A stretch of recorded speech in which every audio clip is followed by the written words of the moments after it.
All right. Hey, hello, everybody, and welcome back to another episode of Getting Started with Apex.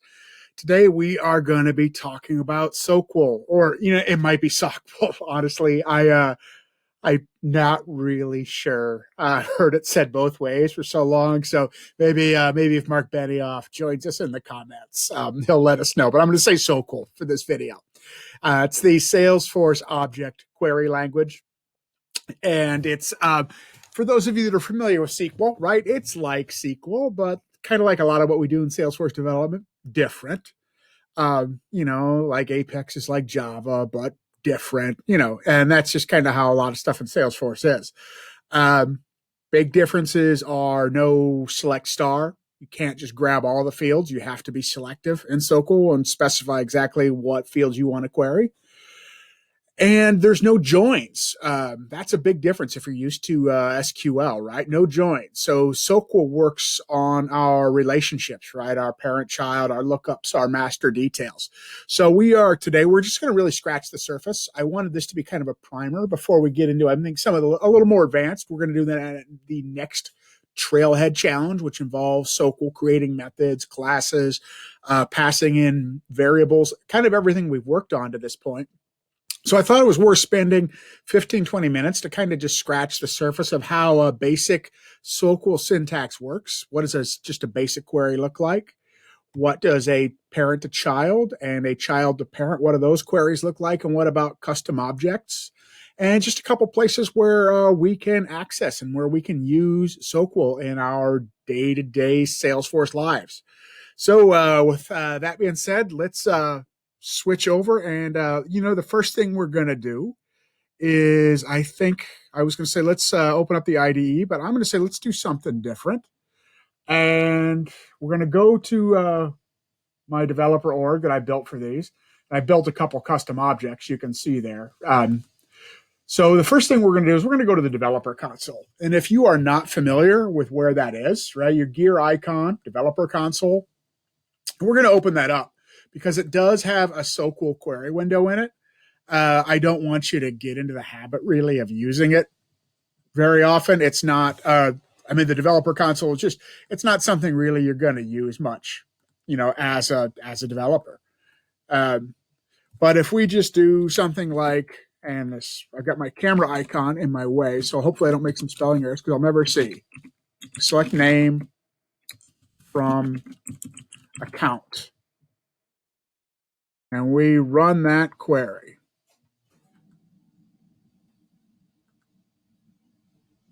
Having a hard time getting my execute button to go.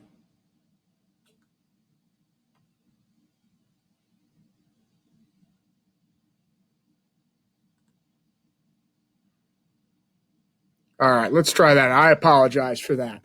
I'm going to get that camera out of the way. All right, so there we go. We could run a SOQL query right here from the developer console. Query, so that returned the names of all 14 accounts. And, we just specify whatever fields that we want to query. So that's kind of your basic syntax, right? Select the fields that you want and then from and what you want to query. So if we wanted to get our contact, right, we would just change from contact because that's the actual name of the table, right? And that gives us the 20 contacts that Salesforce preloaded in this org. Another really useful place, and that's going to be it for us for the developer console, is the workbench. Go up here, log into your workbench, workbench at .developerforce.com, and go to your SOQL queries. And you could kind of do it with a mouse here, but we're developers, so we're going to write our query. And I'm going to do select ID name from account. And so we're going to hit query. And so one of the things I really like about doing this in the workbench also, especially if you query the ID, you get these options, right? You could actually work with the record right here, view in Salesforce. I could click this and download it as a CSV. So a lot of great things that you can do with SOQL from the workbench. Also finding out the names of some of your relationships, which can be very, very useful later on. So that's it. Let's go over what we're going to do is switch over to Illuminated Cloud, IntelliJ, and just talk about that basic SOQL query that we just saw. So the syntax for just a simple query is always going to start with select. And then I'm just going to add in ID. Then after select, it's the fields that you want to query. Then you're always going to have a from and the S object that you want to get.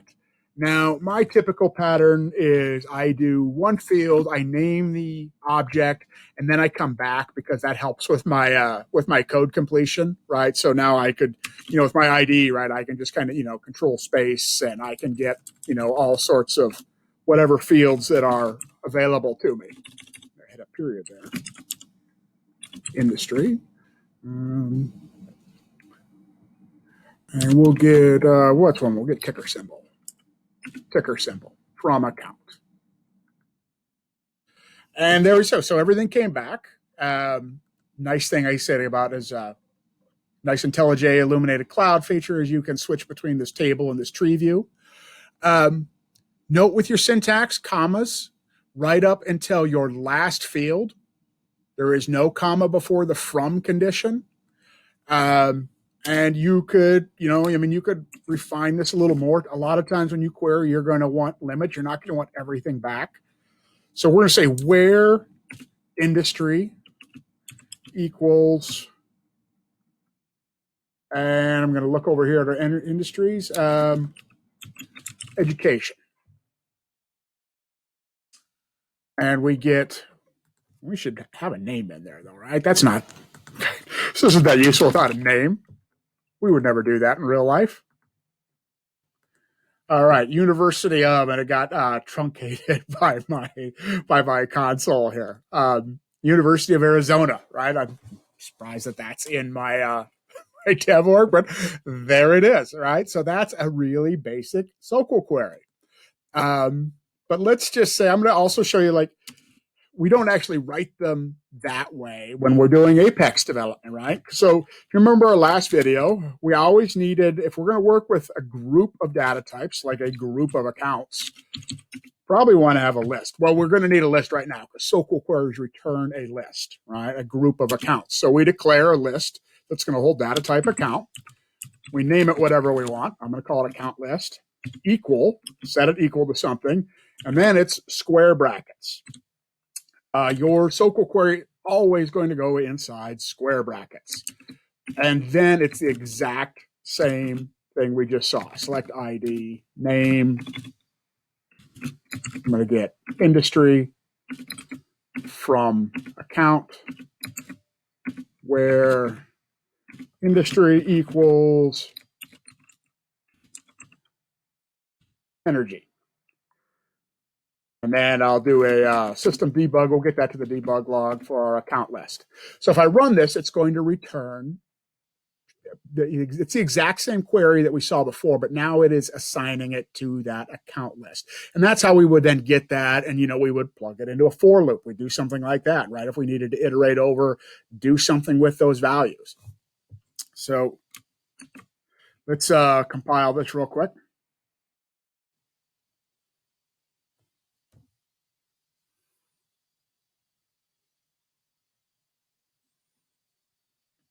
And go to our anonymous Apex. Looks like maybe I got some old stuff open from our last video. Intro to some dot.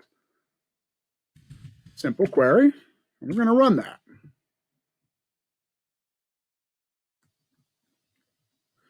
Debug only. And there you can see that is the results. It's just what we just did down here in our SOQL query window, but it returned it and assigned those values to a collection, right? So now we could do everything we just saw in the last video, right? If we wanted to get the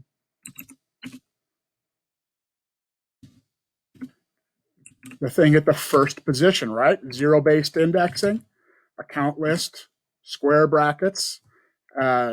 I'm going to compile that again. Just a little refresher on what we did in the last video with our collections and how we index the positions in a list. Anonymous Apex, going to run that again. And there you see, we've got United Oil and Gas. That is the first account in our list of accounts. All right, so that is how we write a very simple SOQL query. That is going to be your syntax. You will always have select, and you will always have from. And I just want to emphasize, these are some stylistic choices. I like to have my conditions on separate lines, my select, my from, my wheres, etc. I think that makes your code a little more readable. Also, I'm a believer. I tend to limit myself to about 3 fields. If I'm going to go more than that, I want ticker symbol and I don't know, all kind of whatever other stuff, right? I'm going to hit enter and start a new line. And I like to do because it's really hard to, if you working with another developer's code and they have written a line of code that just goes on and on and on to the right and you are scrolling, it makes it so much easier. I mean, not just for the next developer, I mean, for yourself, frankly, when you come back to work on Monday and you're trying to remember what the heck you did on Friday, which will happen to you. Make your code neat, make it readable. Sometimes it makes you a little slower sometimes when you're writing it, but makes you much faster in the long run. All right. Next up, how do we do a query from a child to parent? So child to parent, we are going to use contacts to accounts, standard objects. And this is really simple, right? So we're going to get rid of this query and we're going to select ID from contact. So everything is like we just saw, select ID from contact. We're going to get our contact first name and our contact last name. Now, contacts also, right, they are a child of the account object. So I happen to know because I've done this many times, but what we would do, the name of that, I got to put a comma there. Name of that relationship is account. So if we type account, then dot, that lets us traverse that relationship and now access the field values that exist on the parent objects, in this case, the account. So I could get account.name, account.industry, just like we just did, from contact. If we run that,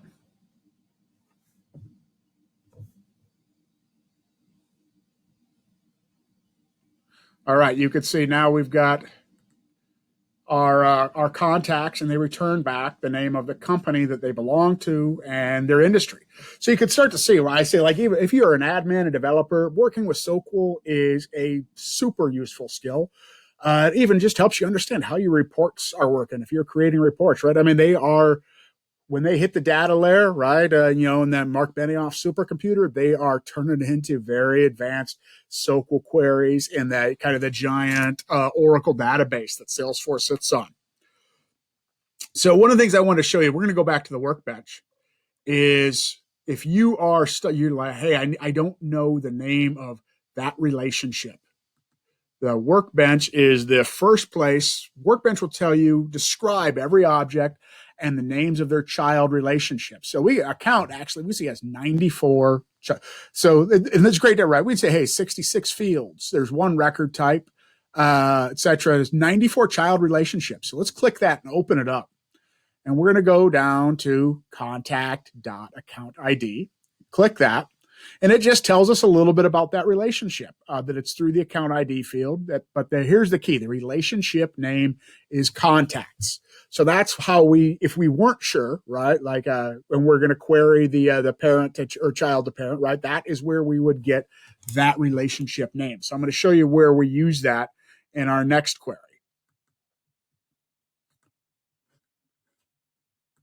So once again, I'm going to show you the child to parent. So if we just did, that's what it looked like before. List, contact. We call it a contact list. Square brackets. Put that semicolon there to end it off. And then select. I'm going to say ID, first name, last name. And I said, I like to limit myself to 3 fields. But you know what? I haven't given it a from statement yet. Now, I'm going to go account dot name, comma, account dot industry. And there we go. It's exactly what we did, but this is how we would do it in code, just like we did in the last one, to assign the results of that query to a collection that holds data type contact and is named contact list. And we can use that to then traverse and get values from parent objects. Now, our next one, and this is a little more complex, is going from parent to child. So we are going to reverse what we just did, contact to account, and now we're going to go from account to contact. So I'm going to open my SOQL query window back up, and I'm going to just write a select ID from account. All right, I'm going to go back and grab us a couple more fields. Name and industry. Same fields we've been getting the whole time. Okay. Now, if we want, but we also want to know all of the contacts that are associated with each account. So how can we do that? So our syntax changes a little bit. So we're going to put a comma after that last field, after industry, the last field we were going to query from the parent object. Then we add in parentheses because we are going to add a subquery, an inner query here. So the syntax is the same as we saw before. I'm going to say select ID from contacts. And that's important. So before, right, if you remember our last one, we were querying from contact. This is an inner query using that child relationship that we just saw in Workbench. So we are querying from contacts. So let's select ID, first name, last name, from contacts, from account. We're going to And this is you're giving us a little. I'm going to read this just so you know it. It's best we're not doing it in for this class because we're just working in a developer org. But Illuminated Cloud is just letting us know, hey, you don't have any where or limit clauses that can result in pretty non-performant queries. So in the real world, you're always going to make your queries as selective as possible. You're just about always going to have a where clause or a limit. And I'm going to show you how to use a limit in a second. But yes, so here we go. We have got this returned, our account, and our contacts, right? And now we kind of scroll back over. You can see it's all in this long table. But we use that inner query, right, to select data using the child relationship. So to put this into Apex code would be no different, right? List, account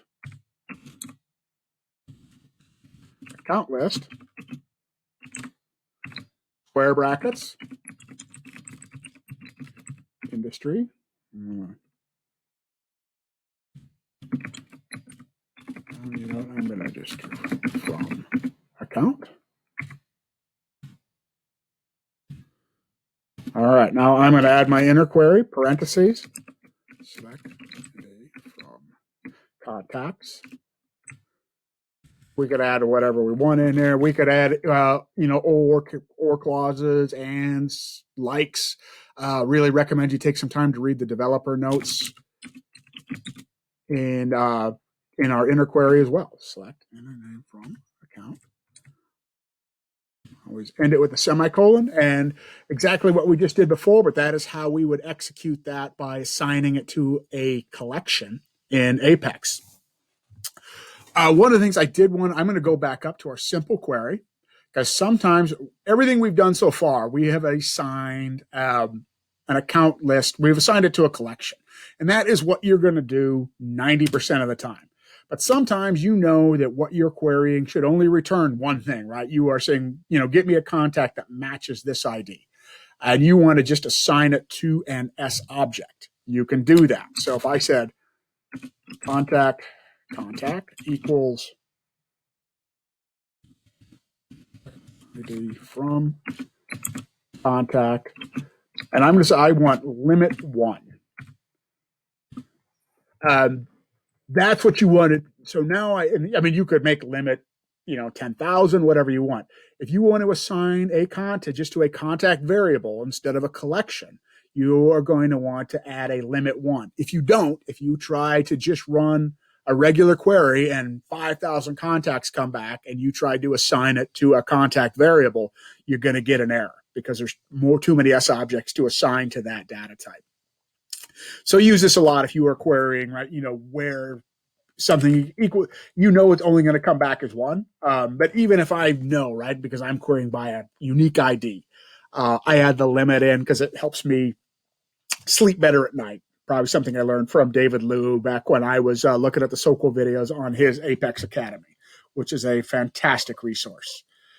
And last is we're going to talk about querying custom objects. So custom objects, and earlier I made I think you saw it when I opened it up, a leagues and a teams. Custom object of league, made an NFL and an NBA and a couple teams that are children of those. So if we went from league __ C, right? Because it's a custom object, so it's going to end in that __ C. See, we have an NFL and we have an NBA. If I wanted to just show, I'm going to get Team C, right? I've got that should be the New England Patriots. Typo on my part, Boston Celtics, Los Angeles Lakers, and Minnesota Vikings. So now let's see, just like we did with accounts and contacts, the syntax changes a little bit, though, and we want to go from parent to child and child to parent. So let's say if we want to get these teams and we want to know what league they belong to. So we are going to go select ID name from Team C, but I want to get the name of their league because each team has a master detail relationship to a league. Now you see I have a league _ R field. It's custom objects. So what's being told? Think of it like pirates, right? R. They end with R when you are querying. I like to think it stands for relationship. So when you're working with custom objects, _ R is going to be in your query. And that is how you will traverse relationships. So now I can see here are my teams, and here's the league that they belong to. And just like we saw earlier, if I want to go from parent to child, it's just like we saw before, but we have to remember that slight syntactical difference with using the _ R. So I'm going to just do select ID from league C. All right, and I'm going to get the name, comma, add my parentheses in for my inner query. Then I'm going to select name from teams _ R, right? So even that's a teams object because we're looking at this relationship, just like we saw with accounts, or where account, when you was in the inner query, contact changed to contacts. Our team object now changed to teams with an _ R value. So let's run that, see what we get. Okay, so we've got, we have the NFL with 2 teams and the NBA with 2 teams. So that is a real quick intro on all of the basic SOQL queries and their syntax and how we traverse relationships from parent to child, child to parent, and custom objects. So I hope this was useful. Anything you'd like to see or have maybe I could work on to improve the videos, let me know in the comments or hit me up and Twitter or LinkedIn, whatever. And if you did enjoy it, please like and subscribe. And I will look forward to talking to everybody in the next video. Take care.